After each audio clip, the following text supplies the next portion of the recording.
Yeah, Yeah, yeah, cuzzo, you seeing me, you hearing me. Now, let me get my setup here, man. You know how it go. What up, man? You yeah, saying yeah, family? yeah. You good? No, fucking, just having a good time. Fucking ready to have this I'm dope just ass interview. I'm just busy, busy, busy, cuz. Busy, busy like you probably. You know how it goes. I do a little podcasting too, so I know what that's about. for You hear me sure, for clear? sure. You want to put the Like, earphones in? I got something for clear. You hear me clear? yeah, I hear you great. Okay, awesome. Yeah, yeah. I always say like, yo, if somebody isn't busy, I'm like, yo, you all right? You know? You all right? Like, why aren't you busy? You know? Yeah, well, I got this name for a reason. It's not the reason people usually think of. That come out first at hand. You know what I mean? So that's how it For goes. sure, for sure. I'm always like when I look back at like the best moments of my life, I was always busy. You know, like, it always came from something, me being busy, and then that creating something. You know, so Yeah. Well, the human body's supposed to be in motion. You know what I mean? for sure, for That's what sure, at least that's what I believe. So, definitely, definitely, and you've been in emotion for a long time, man. Like you've been killing, you've been like just just killing this game for a long time, man. And I appreciate people that have been doing this long and still have the love for it. You know. well, thank you, man. Um, yeah. All I could say is just blessed with this talent. I always had it. I always had it from day one. Anyone that know me. So it's just a matter of being blessed to be around the right people at the right age. And yeah, I've been doing this since I was 15. A lot of people don't know that, man. So I don't know anyone else who started at 15, but I, it's I, I actually prior to doing these interviews, I was rapping myself, and I was probably I started rapping. I started like just freestyling and stuff like that when I was 15.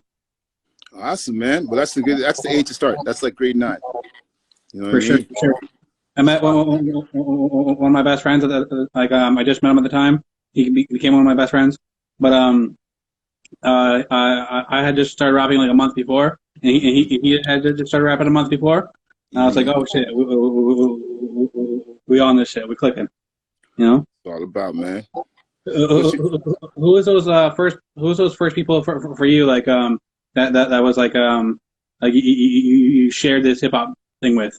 You're like, yo, you were excited about let's talk about this hip hop shit. Who are those people? well, my path is really for a Canadian, Toronto-born Yeah. MC. My path was a lot different than most of the other artists from here. I was blessed enough to always be in New York, like since I was Okay. a baby. My aunt ran a church in Bed-Stuy, Oh, okay. and I have family over there from my mother's side and my father's side. So I was always in New York. So I actually met hip hop in New York, and I was one of those people that before even rapping, I started out as I didn't start as an MC. I started as a break dancer. So I started from the dancing element, Yeah. and and at that stage it was weird because that era was like, if you know the timeline, it's not like now, okay, I'm just a rapper or I'm just a Yeah. DJ. You tried your best to do everything.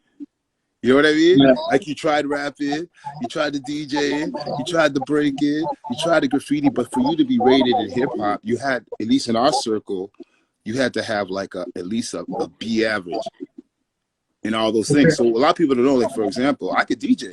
I've never shown the world ever. I could DJ, scratch, cut, like better than a That's lot of people you see, right? But it's just been, I just always was around DJs background. That's just the hip hop thing, right? So that's one day I'll show that.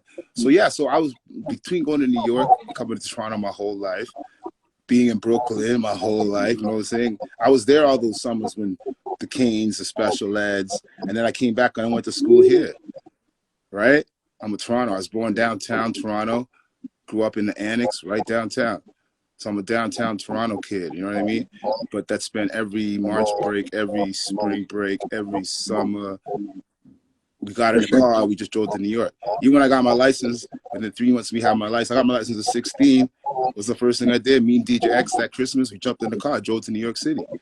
That's dope. That's dope. Yeah, so I came up with DJ X. That's good. You know DJ X, you must know.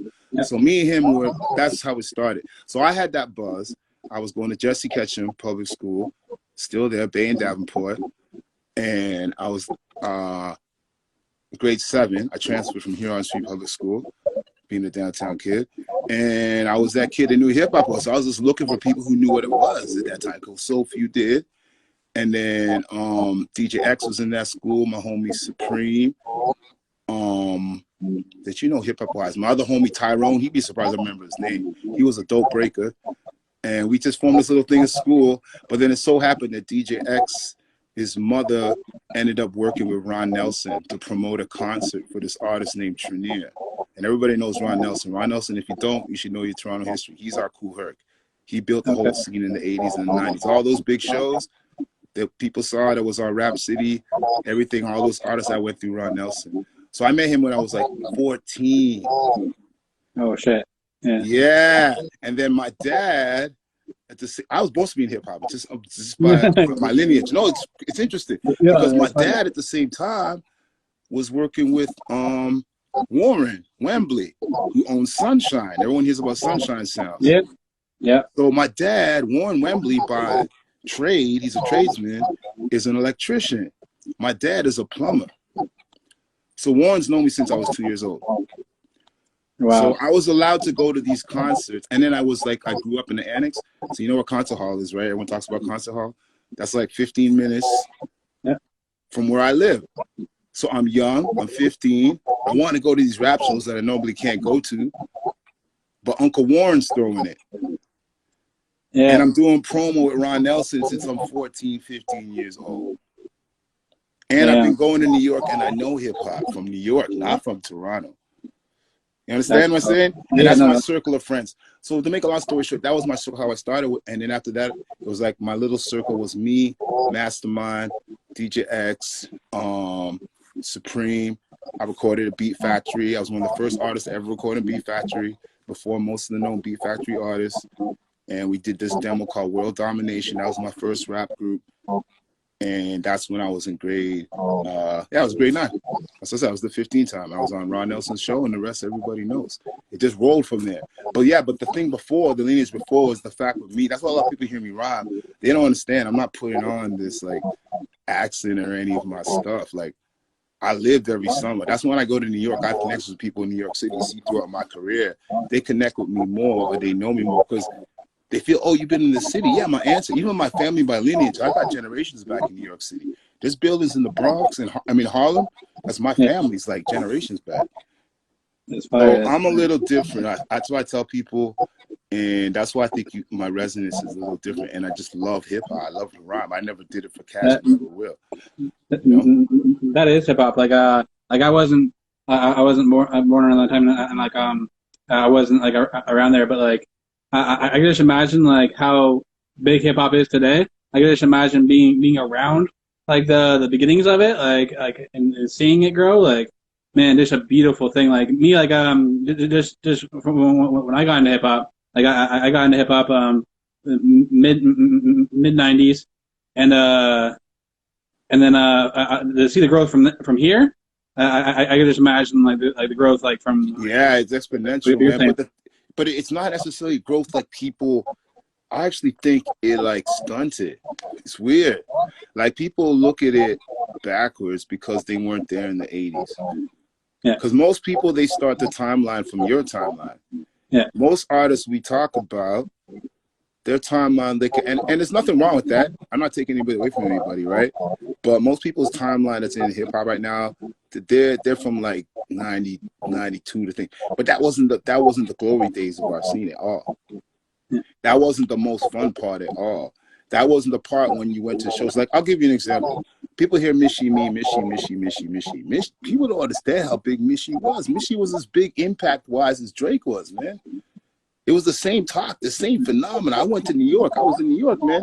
She was on the radio 4 times an hour. We had all that Drake effect feeling. And that's like, look at the math. That's like 87, 88. That's right. We had 9 artists signed when I was like 18 years old, all internationally. We don't have none signed right now. Right as I talk to you right now, how many artists from Toronto are signed internationally to deals? Oh, I don't know. Yeah, the fact you don't know means there's none. I'm talking about Universal, Sodi, all that, right? Okay, so when I was 18, 19, before you all really know me, I knew I was like the hype man running with all those groups, right? Yeah. West was signed, Dream Oil was signed, Um, Kenny Crush was signed. Rumble and Strong was signed. Michie Me had a deal. I think First Offense had a record. Even Ron Nelson had. Yo, I'm just throwing out records off the top of my head. This is in 1 year. You know, Right? Right. So on this one, so I have a question. Yeah. I have a question. Yeah, like you were saying, like DJ rapping, breaking.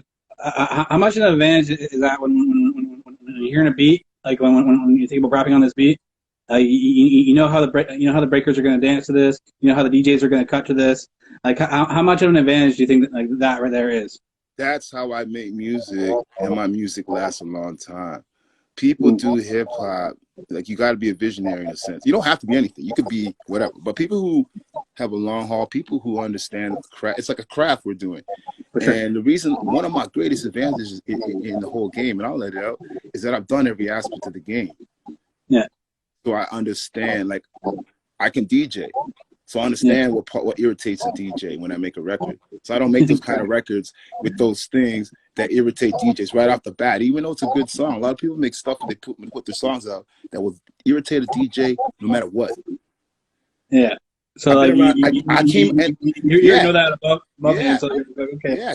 My biggest plus. Here's my biggest plus. You're smart, and I just realized this a little while. My biggest plus in the game was when I came up. Look what my friends are. They're all the top DJs. If you look at them. I told you 2 of them already. Yeah. And I told you the biggest sound. I told you 3 of them actually. Ron Nelson, and there's more. I was around Chic Dynasty. I was around TKO. I was around Kilowatt.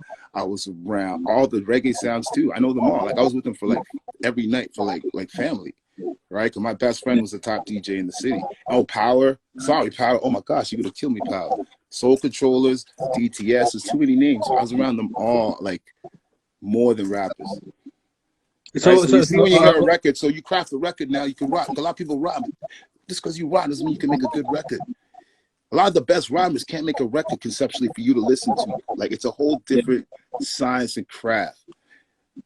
Yeah. Right? So I dance, now I know make records to make you dance, right?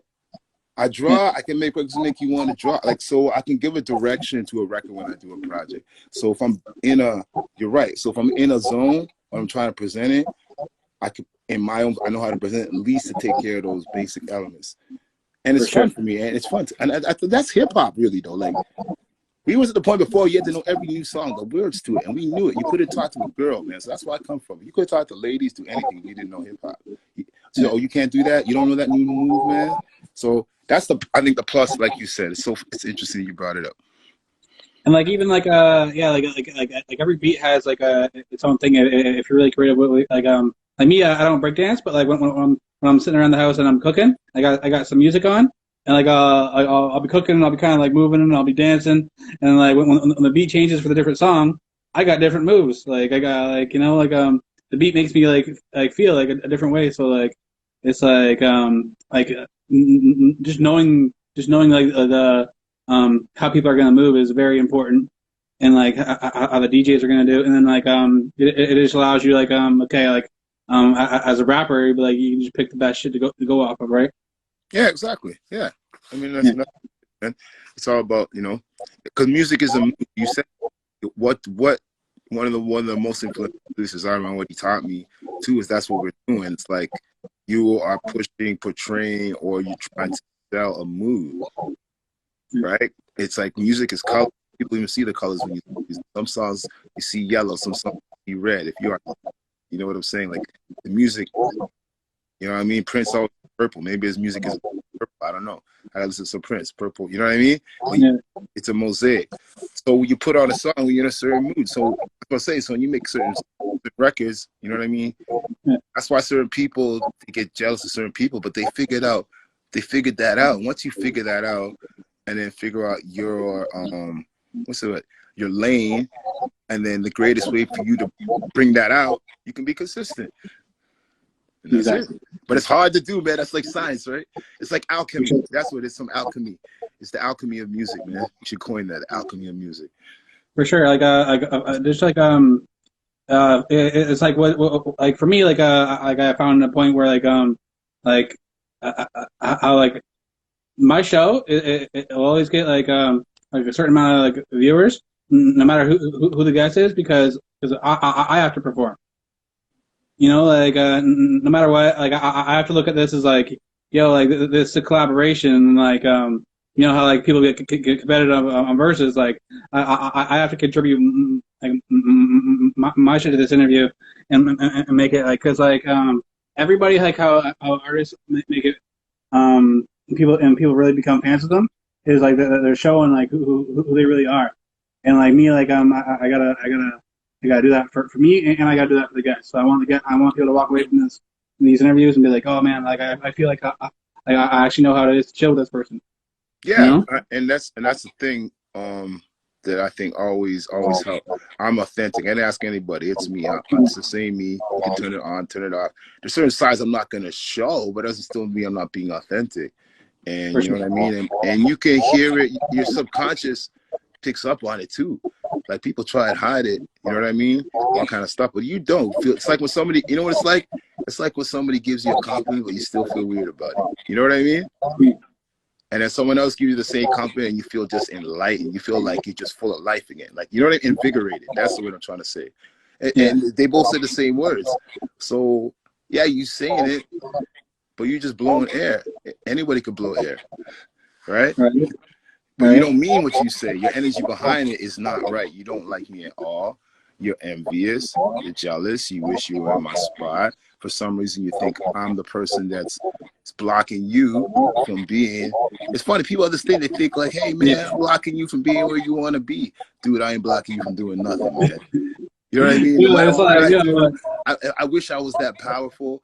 No, I don't wish, but I mean, no one is that powerful. It's even to say you wish you were. Like, I don't want to block it's like, yeah, anybody. It's weird.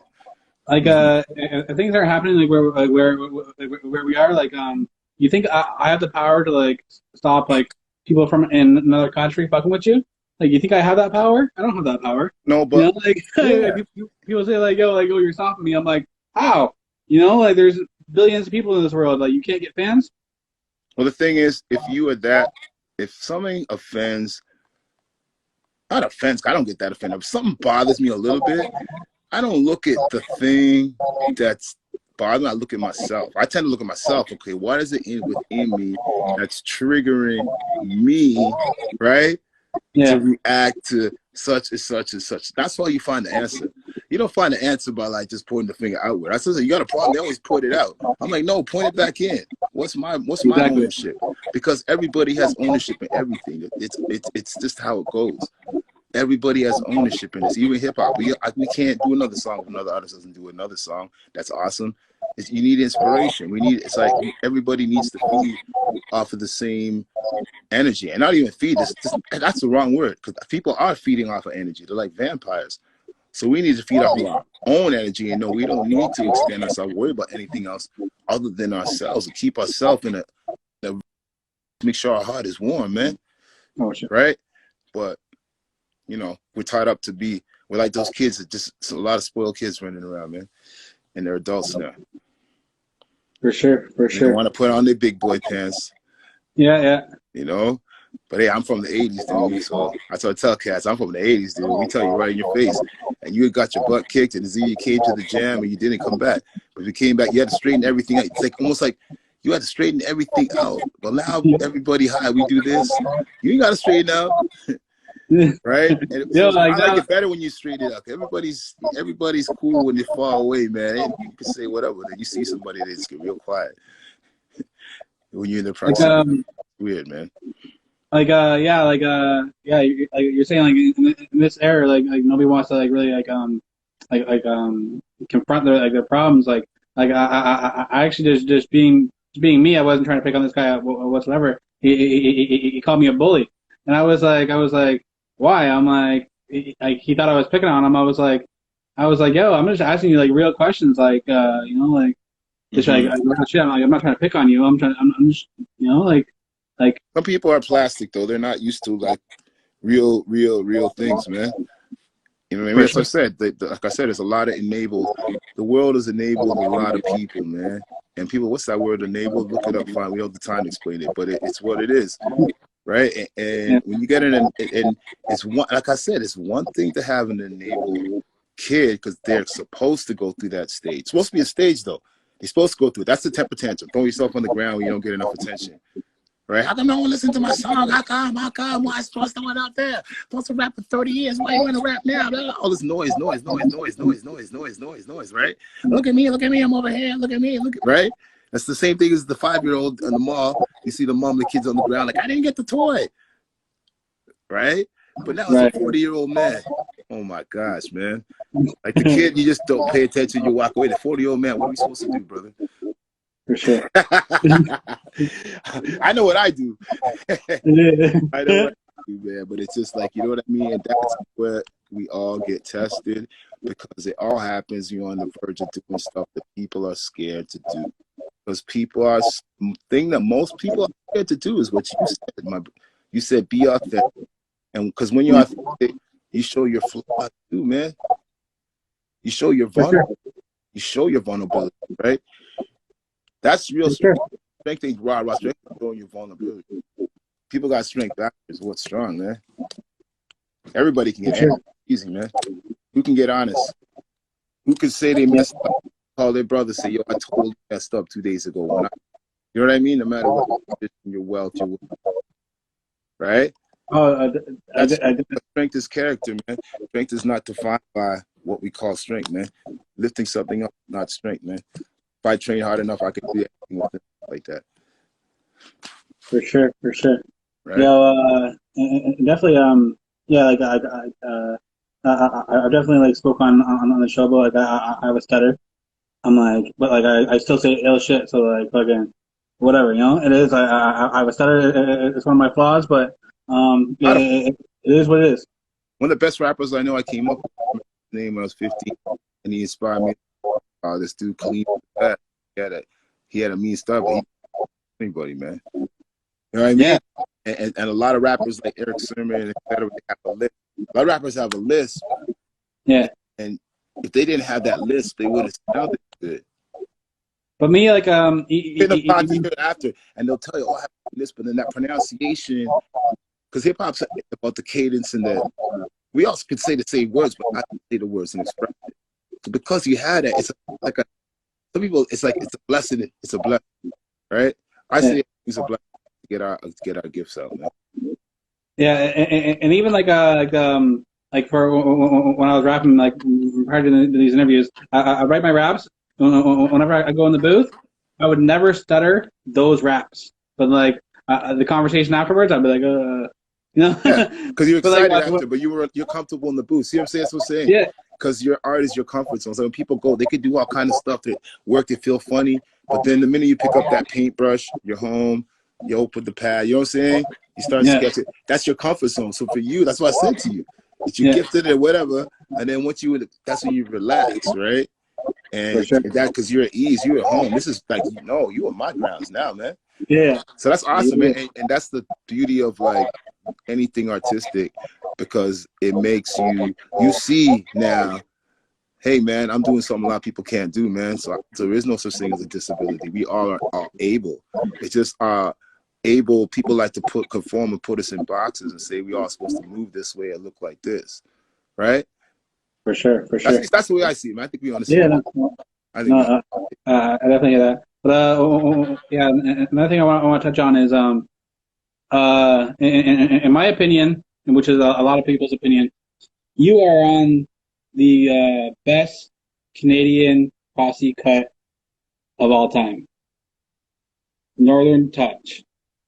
Like, man, as far as posse cuts go, as far as Canadian shit goes, like that to me is number one. You know, the whole shit is dope. How that actually come about? Oh, that story. Oh man, you know what? That story should be so, but I'll make it short. It started, and thank you. The compliment first. I want to say, it's a blessing. You know what I mean? But that started as like a phone call for a compilation, and then it turned out being dropped like after 6, 7 months, it wasn't doing anything. And then Saul God the Rascals decided to like stripe it onto the Rascals album. The album was completely old or whatever. He had a buzz. He did promo vinyl for it. He sent it out, right? It sat. Canadian DJs had it, but at the same time, he was working for Bad Boy in New York. He was a consultant for Bad Boy. This is the manager of the Rascals. He managed Okay. etc. Saul Guy. You can look up Saul Guy. Most people should, you know, your industry. He went to DMG Canada for a minute too.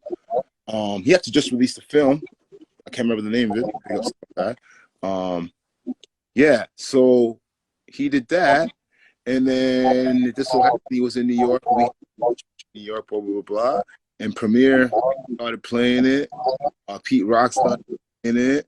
And then DMX, we had this, it ended up being the same time with DMX.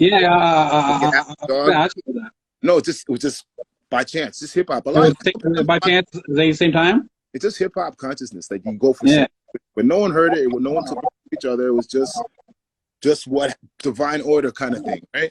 So that happened. DMX so it ended up being a good thing because they were like dicks. They can mix both in the club. So it started in New York City. It didn't start in Canada at all. That's the best thing about something. The Canadians just had it and they fronted on it for like 6 months. I remember one day Saul called me really mad. He goes, all these guys are calling me now for the record. He goes, Thrust, because he's from Vancouver, right? From Van City. And he was like, yo, man, these guys all had it 6 months ago. They all got a bear. So I told them to go look in their crates, and they called me back saying they got the record. They go, oh, sorry, Saul. He's like, yeah, you could have broke this. You had this. So you got to give props to Premier and to like Pete Rock and the whole circuit. It's probably Ritz, Eclipse, all them cats. It was the New York City circuit. But we were getting a lot of play in that circuit then. Now the era we were the ones getting hot play for that 3-4 years. So that's how that track led to all being together. And then from that, then we did the video, Little X a little bit later, and then you saw it. So that song actually had, before it got to the public, there was like this 1.5 year weird journey with the song. Yeah. And then we were doing a lot of this stuff.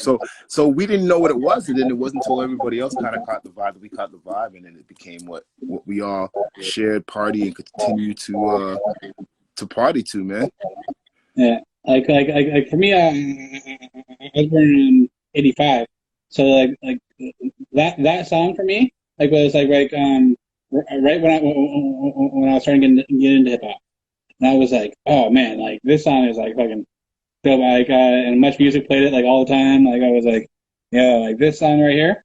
Like there's definitely some other Canadian posse cuts. Like Still Too Much is a dope one. Those came after though, but those were after. That was the one. Yeah. That was the posse cut before they did it. But get a GC. What was cool about GC that time? A lot of people know because Northern Touch was played on BET too at the same time, which was big. That's what popped the video.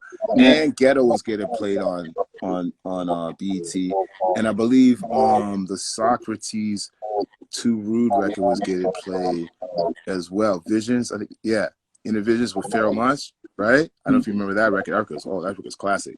So we had, like I said, we had a buzz in the state. We had a way bigger buzz in the state. I was in New York. People jumping out of cars when I was in New York visiting all the time. And I'd be in Toronto. Dude's like, oh yeah, my age, bro. I was like, well, you guys will get here one day. You know what I mean? But yeah, so that was that record, man. And then once the video came, blah blah blah, it was like it was a big party, and we still party, and we just had the anniversary. And yeah, I mean, it's one of those ones, man. It's always fun to be on one of those records. You never know when it's gonna happen. Because nobody knew that record was gonna be what it was. Nobody had a clue. Just so you know, for the record. It's like I want to hear your as a hip hop fan, like you were on like I said, the best posse cut from Canada. But what is your like besides that, like what is your number one posse cut of all time? Oh my gosh, that's so hard, man. That is really of all time. Ooh, I don't really do that all time thing. But if I was to do a Mount Rushmore in the moment with you right now, I would have to say, well, the best one I ever heard, the longest life one I ever heard was Scenario. When Scenario came out, man, there was Scenario, which was crazy, and we like to say Scenario was crazy, and then they slapped you with the Scenario remix. Yeah. And then when they performed that on Arsenio Hall, I don't know if you remember the Arsenio Hall. Buster came out and he had the top hat like Dr. Seuss, and he flipped the thing inside out. And Arsenio, that was like, man, listen. So you got to put that there. Then you got to look for EPMD. They just did it the other day on the Versus. Oh yeah, that was fire. I saw them perform that too in Buffalo. Then they broke up a week later. That was like, and then it's not in no particular order. This is just the one. This is how you know I know my hip hop. Then you can't forget the one that started it all. Well, actually, there's two that started it all. Most people would say this is from Marley Marl. Most people would say the Symphony, right? Yeah. But what was the one that Marley did before? If you really know your hip hop, there's an ill one. And people always forget this one. My Queens cats know. Juice Crew All Stars. Oh my goodness. Juice Crew All Stars. Oh, go listen to that, man.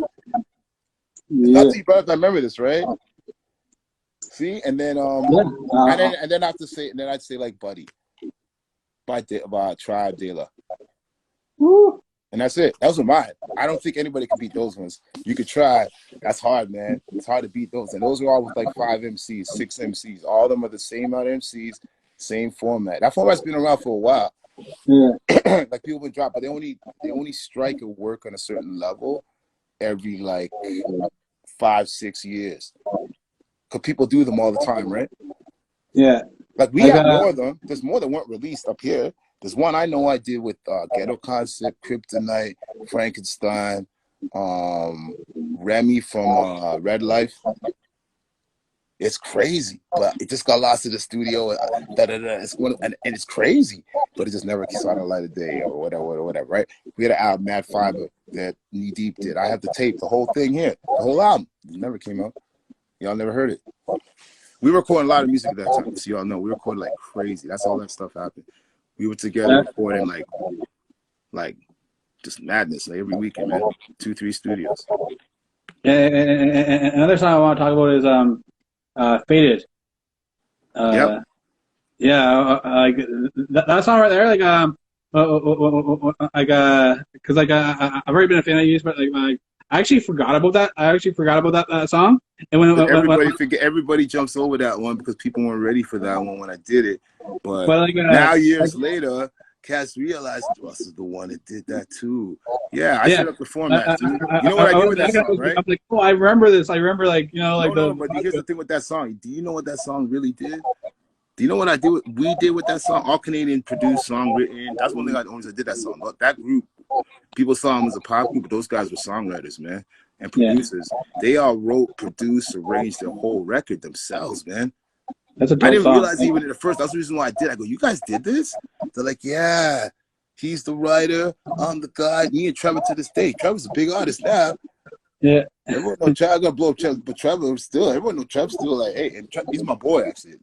We're all friends to this day. So those are good guys. But yeah, man. So I turned that record down twice actually, and then they came back to me the third time. And when they came back the third time, they're like, for us, we got budget. We're signed to Universal in LA. We can get anybody. We can get from Will Smith to anybody. But we want a Canadian and we want you. And I had this rule of 3. So if everything comes back to you 3 times, I do it. I turned it out twice, but then this was within a year and a half, 2 times. I said, why you guys coming back to me? I don't do these records. Right? Man. And I never really listened to it. And I said, you know what, guys? You guys are persistent. You came back 3 times. I go, did you guys, that's when I asked them that question, did you guys write this? They go, yeah, bro, we did everything. Listen to all that stuff, blah, blah, blah. And I started listening. I go, wow, this is actually a good record. Yeah. You guys just not, no US. They go, no. I said, you know, the only reason I'm doing this, I go, because you're Canadian. You guys did this all whatever. And I actually re-listened to the song now, clearly. And I think it's a really, really good song. And I always have Ruth, she always do this. And you came back to me on the 3rd time. So that's how we did it. You know the funny of that song? You know who recorded that song? You never believe it. They flew me to LA. That was my first time in LA. I recorded it. And that's how I met Prince's engineer, Femi. He recorded that verse. Prince's, look in the back of every Prince record, you'll see Femi, man. That's his main engineer. And we did it in like 2 minutes out. I was in the studio. I got 3 hours, I swear to you. He was like, you thought he knew too. Like, wow. And I just hung and talked about Prince with him. So I got Prince stories I can't share, but I got real Prince stories. But Yo, yeah, man, big up Femi. If you watch it, Femi's a good dude, man. But yeah, so that's what that happened, and then we went and toured, and that song became the backdrop. Because if you look, we were touring with Destiny's Child, Christina Aguilera, and we did the NSYNC tour for 3 months. And what came out after that? Justin Timberlake and T.I. Those guys were watching our show every night. They took the whole, like, not they took it, they were said like, yo, you guys are, because those guys were live band. They play all the instruments too, you know, when you see them, right?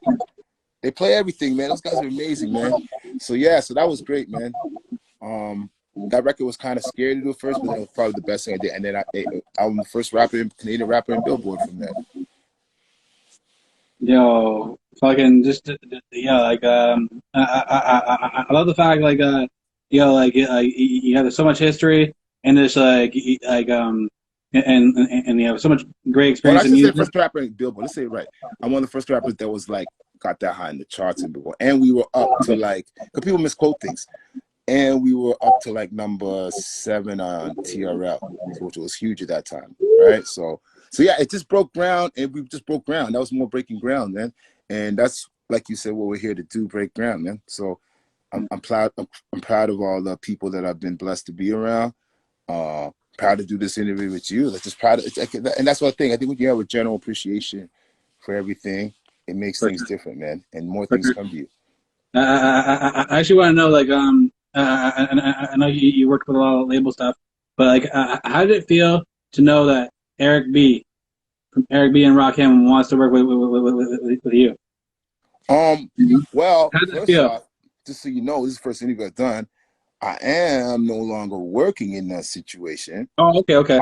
But it was a blessing to have learned and been in the situation. No, it's not a good thing. It's an awesome thing. It actually spawned me to I always had, it was a partnership I had, right? I got signed to the label and then we formed a partnership. And in between that, I formed my own label with my partner, my main man.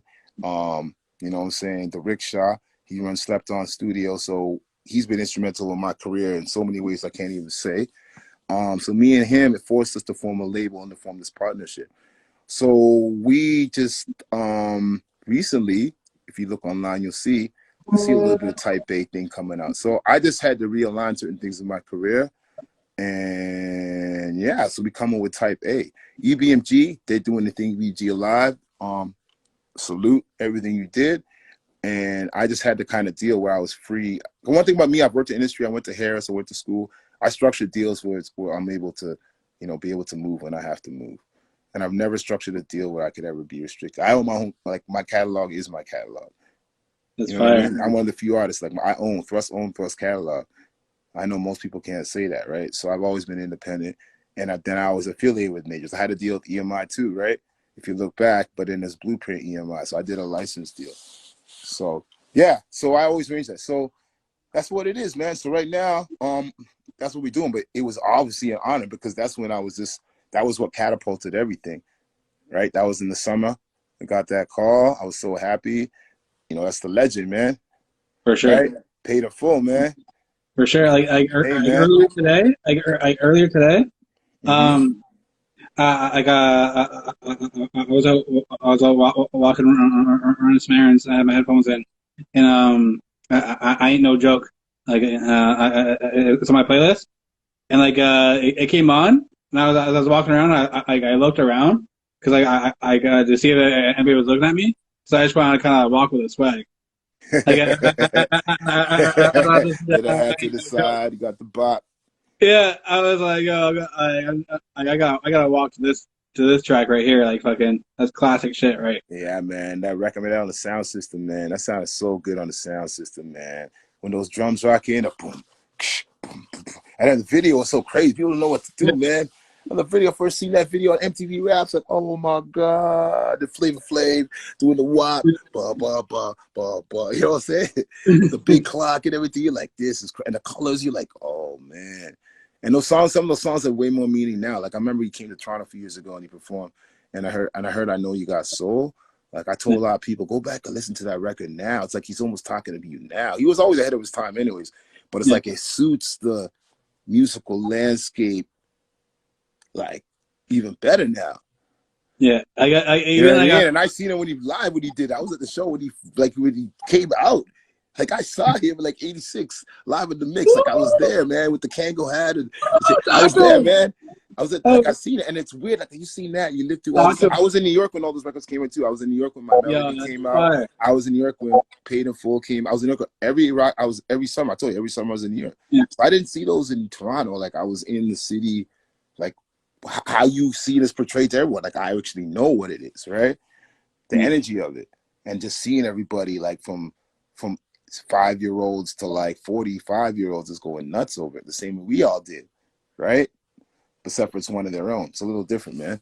But yeah, man, awesome, man. It's good to see you, man.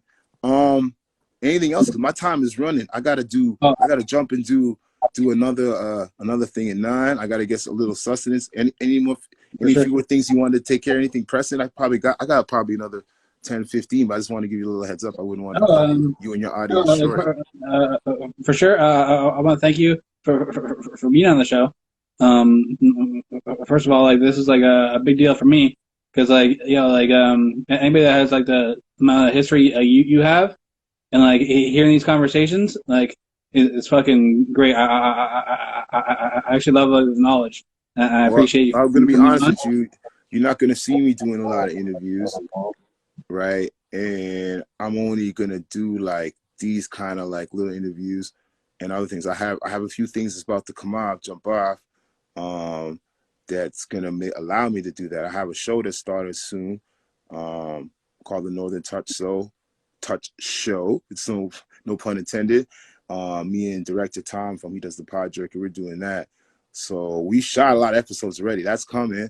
That could be coming as soon as tomorrow. Like it's done. We've got it all edited, ready to go. We just wanted to make sure we had enough episodes, so when we started, you won't have that lull, right? So then I got like the OG clothing. You can see the OG. We got the OG. So that line is actually coming. This is like a little example of the little thing. We got kind of colors and that coming.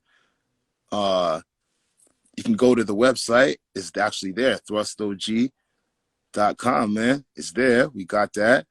So I'm gonna have all my vinyl. I just got to pick some of the gear, all that stuff. I shot all my vinyl. So all those classic Thrust singles, people keep calling me, asking me for the past, present, future, whatever I have. I don't have much, but I have some stuff I have. We had a secret stash that I didn't know about that my manager had from when we did the vinyl. So I have that, and I'm going to be putting all kind of unreleased stuff on. Yeah, it's going to be crazy. So the site's going to be good. And I'm only going to do these interviews with like people like you, real heads, real heads, people, passionate people, or through my show. I'm done. Like a lot of these big people from these big radio stations, if you notice all the stuff we done last year, like ain't none of them called me from home, man. Ain't none of them even reached out for all of these so-called achievements, man. So we're going to run it different. Before I run it, I'm just using this as an example. CBC, this ain't you, but I'm just using this as an example because CBC has reached out in certain ways and done things. They're not this. But people on that level, I'm saying. Okay. Before people were like, I'm going to run through this because, I don't know, Breakfast TV called me, just for example, right? Now Sid would hit me. Sid, what you, Chris Thrust? Oh, man. Anyways, Sid, I love you. But, you know what I'm saying? I'm not running to do those, man. Yeah. I'm not running to do anything because I'm at the point of my career with the people I'm surrounding myself with. We're just doing this for art. We're 100% doing what we're doing for art. We're making art pieces you can put on the wall, all right? And y'all going to see. I know you're going to talk about what's coming. It's at the point now where we can't even talk about what's coming too. I'd love to tell you everything, but we started doing a whole bunch of things differently last year, and then everybody started copying now. No one wanted to do it. Now everybody doing it. So me and my team. That's how it works, though. That's how it works. No, that's good. That's what you're doing the greatness. So now me and my team, we changing up the way we move stuff. So people know who I ride with. People know what it is. Thank you. Keep doing what you're doing. You know what I mean? If you need me, I'm always here. And just find me. Everything is pretty much continuity as far as finding me online goes. It's usually Thrust Music, right? The only thing I think is different is if you go on Facebook. But you just search Thrust. It'll come right up at the top. So if you're looking for me, that's how you find me, thrustog.com. You want to send me music, any information, ogthrust at Gmail. That's my email. There you go, man. So I'm actually going to send you one of these IGTV shirts? Oh, because I'm a shirt dude, man. You know I'm a t-shirt guy if you see my Yeah. t-shirt collection. Thanks, man. I'm gonna Awesome. send one. I'll rock it, man. I choose an opportunity. What's that? I said I'll choose an opportune time and I'll rock it, man. I was gonna ask you about the shirt. I see you. Like, where's that? Yo, what's up with the gear, man? That's dope. Yeah. I got different colors. I got all different colors. So I'll message you afterwards, and Yeah. I'll send you one of these. Appreciate you, man. Keep in contact. Let me know what you need if something makes sense. Even Sure. on or off, I don't have to be. I'm not one of those people. I don't even have to be involved. If you got a question, whatever, we got to help each other, man. Grow. All your listeners, your fans, your people, blessings. Support the real music. Stay authentic. You know what I mean? Stay the path. Stay away from the dream killers, man. That's all I can say, man. Talk to him. All right. Peace. Go. Thank you. Peace out, OG. Thank you. One.